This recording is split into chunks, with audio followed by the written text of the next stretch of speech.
The Backrooms. You've been here before. Level 103. Level classification. Instance. Level 103. Aircraft carrier. Image caption. The aircraft carrier during daytime. Type: aquatic. Survivability chance: high. No dangers in certain areas of the carrier, and a high amount of supplies can be gathered. Properties: both the dense fog and water from the ocean repair any damage inflicted on the carrier. Biological presence: low. A small number of entities are present at any given time. Non-Euclidean nature: high. Corridors loop and overlap with no physical connection. Realm stability: presumably stable. End classification: Class 1. CSE classification: aquatic and non-Euclidean. Footnote: see CSE classifications for more info. End footnote. Additional notes: a non-Euclidean aircraft carrier that presents a finite form from the outside, but is presumably infinite from the inside. Description: wandering across an endless sea, an aircraft carrier stands, and strong it remains, built to last to withstand all dangers. It travels with no destination and no goal, guided only by its mere freedom and its own will. Level 103 assumes the form of a presumably infinitely sized body of water that is colloquially referred to as Ocean 103. The status of infinity is only an approximation, as there is no doable way to know the ocean's exact dimensions. Image caption: sometimes, the aircraft carrier will stop next to a floating dockyard. Here, wanderers can pick up a variety of supplies, but if they take too long, the ship will carry on without them. May it roam through a seemingly haphazard route, but it will find a destination. From time to time, the carrier will stumble upon a floating dock on which it will lock for a couple of minutes. Resting on said dockyard are numerous supply crates, filled with valuable supplies, and items that can be picked up by wanderers and brought to the ship, as bridges will form and connect the carrier to the dockyards temporarily. The crates, although enormous, are never full of supplies. Instead, a small number of supplies will be scarcely spread out inside the crates, including a variety of objects and tools, which may consist of, but are not limited to, almond water, which may come in bottles or containers, gum, which comes in small bags or glass jars, fire salt, which comes in sealed metal crates, and liquid silence, which comes in the form of dust, stored inside yet another metal crate. Let it be known that the aircraft carrier will leave after a brief moment, so it is recommended that supplies are gathered as fast as conceivably possible. If a soul is lost and abandoned, their fate will remain unknown to everyone except them, as it is presumed that they will never be seen again, as no known exit resides outside the ship. Any wanderers that are left behind are to be considered dead. Not any different from our normal reality, Level 103 possesses a fairly similar daylight cycle as to that found in the front rooms, with around 8 hours of nighttime and 16 hours of daytime. As the level remains devoid of any underseas fauna and flora, its main characteristics and details come from what resides within the carrier itself.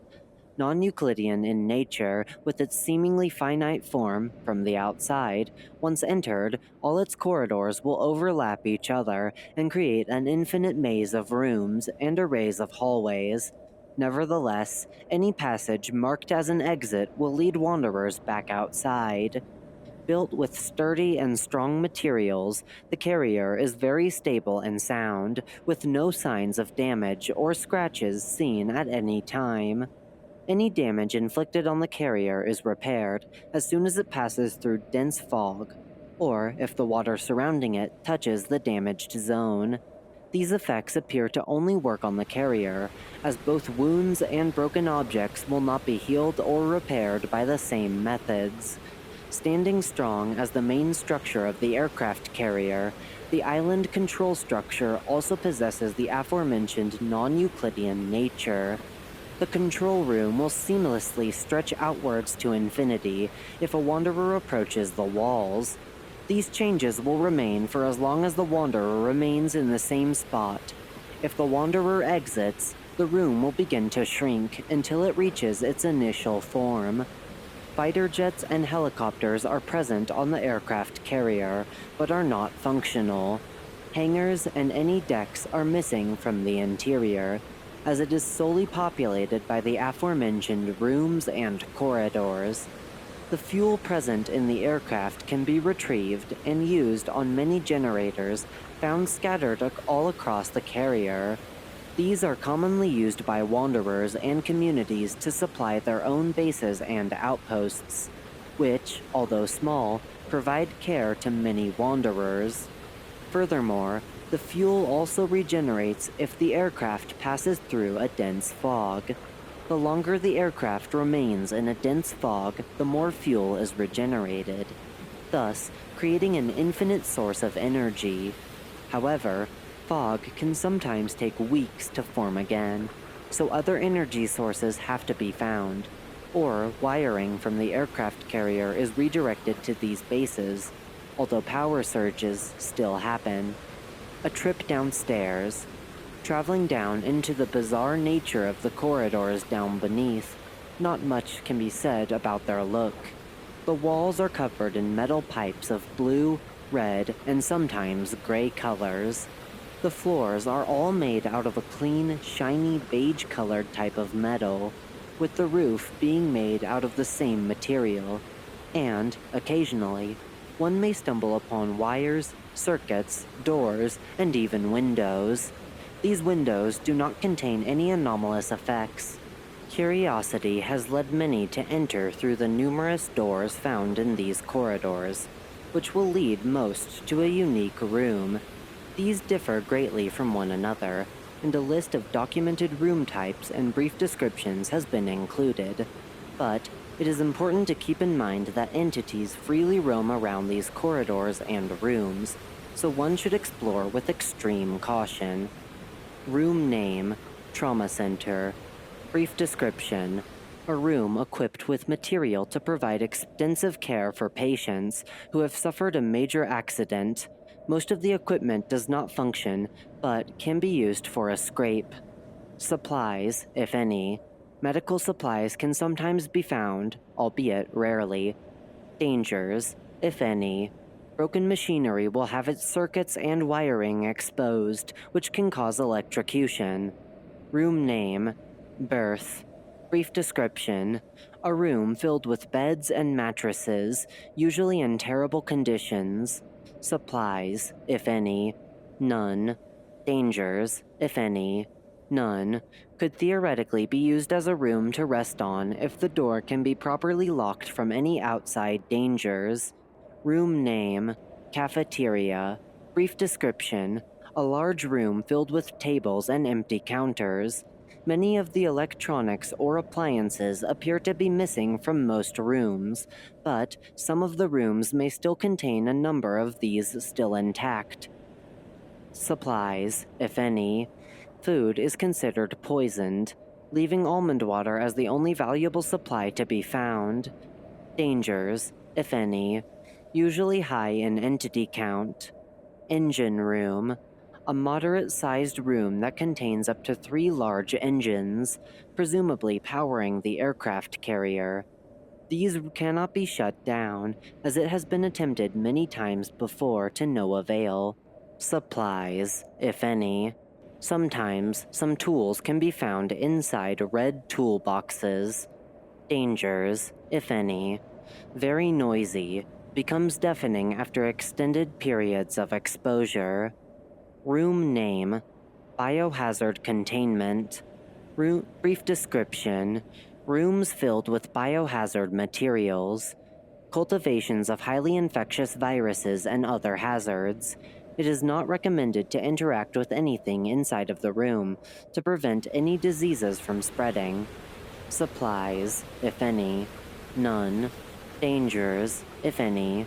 Overrun with dangerous viruses and bacteria. Entities present in the room may be infected. The pipes present throughout the endless corridors are painted in 3 different colors, as mentioned before: blue, red, and gray.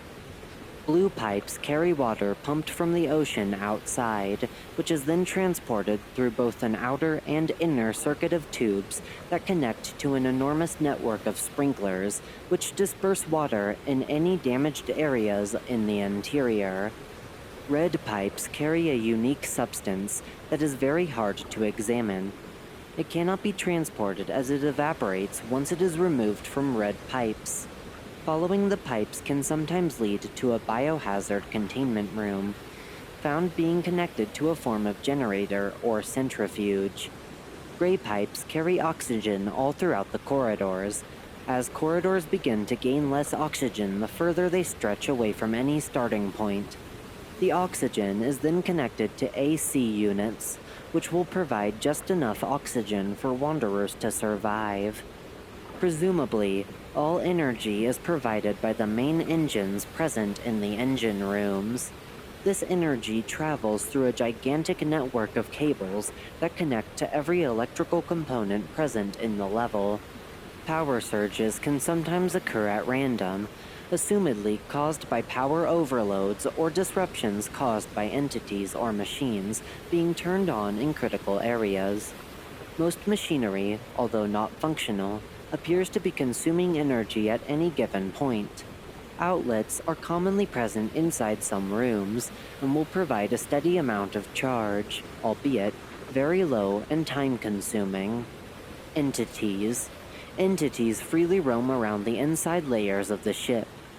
Corridors and rooms can, sometimes, be infested with them. However, it is not impossible to thoroughly wander around barren of any encounters. With such, one should be wary of a unique set of rooms, which are guaranteed to contain dangers that can lead to serious injury or even death.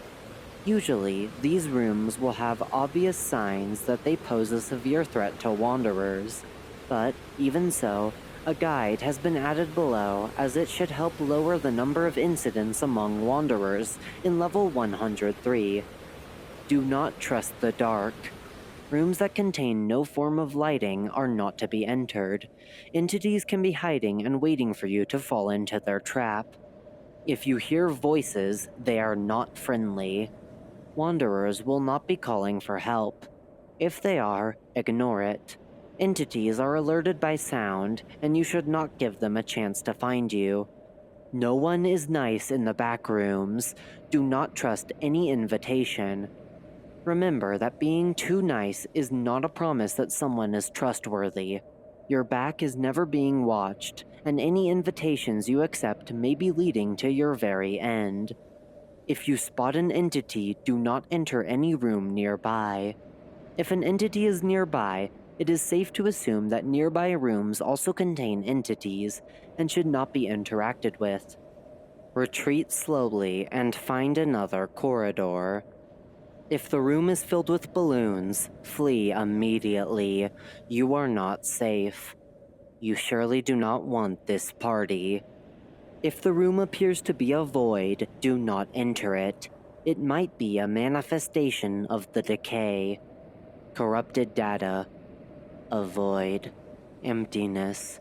Join what does not exist anymore. If the lights turn off, do not make any sound and run away as fast as you can.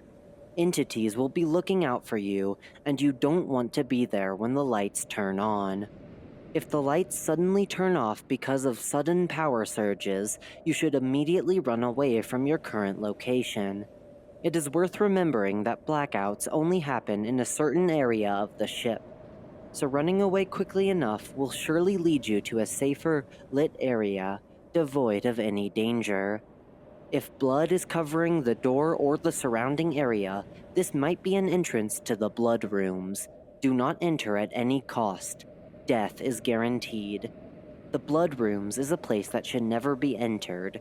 Torture and death are a pleasure here, and many will pay to see you die. Overall, a vast amount of entities have been documented in level 103, with the most commonly seen being Smilers, Clumps, Skin Stealers, Ungoiathers, Partygoers, and Parasitic Paint. Many other entities have been seen inside of the level, but none have yet been seen wandering around the top layer of the aircraft carrier, which allows for wanderers to safely reside in said area. The control room is also devoid of any entities, but is connected to the corridors below, so it is possible that one day an entity finds its way upwards. Bases, outposts, and communities. The Raiders. Haha, we know our name might be a little intimidating, but we're actually really friendly. Pleasure to meet you. My name is William, and I am the founder of the Raiders, a friendly community based in level 103 that thrives on the many supplies found in the dockyards and the countless rooms downstairs. Aiding wanderers in need is our #1 priority, so if you ever find yourself in this level, come to say hello. We house approximately 58 friendly souls, and we are always excited to bring new people into our humble settlements. The Raiders are a friendly community created by a wanderer named William. Their main goal is to provide care and aid to any wanderer that finds their way through level 103. Although they house only 58 wanderers, a grand total of 172 members has been reported, given that many are actively venturing in the rooms and corridors beneath to gather medical supplies and tools. Entrances and exits. Entrances. To access level 103, wanderers must find a uniquely marked exit door in level 17. This door is fully coated in a dark gray, matte finish, and contains 2 to 3 yellow stripes at the bottom. If the door contains 2 stripes, it indicates that those who enter through it will end up at the top of level 103. In contrast, those who enter through the door with 3 stripes will find themselves inside the carrier, commonly in a room, but not guaranteed. Exits. Leaving the level requires wanderers to find a trauma center room that contains a door surrounded by neon lighting. Initially, it was thought that it would simply lead to another room within level 103, but after 2 successive surveys, it was discovered that the door, instead, leads to level 109.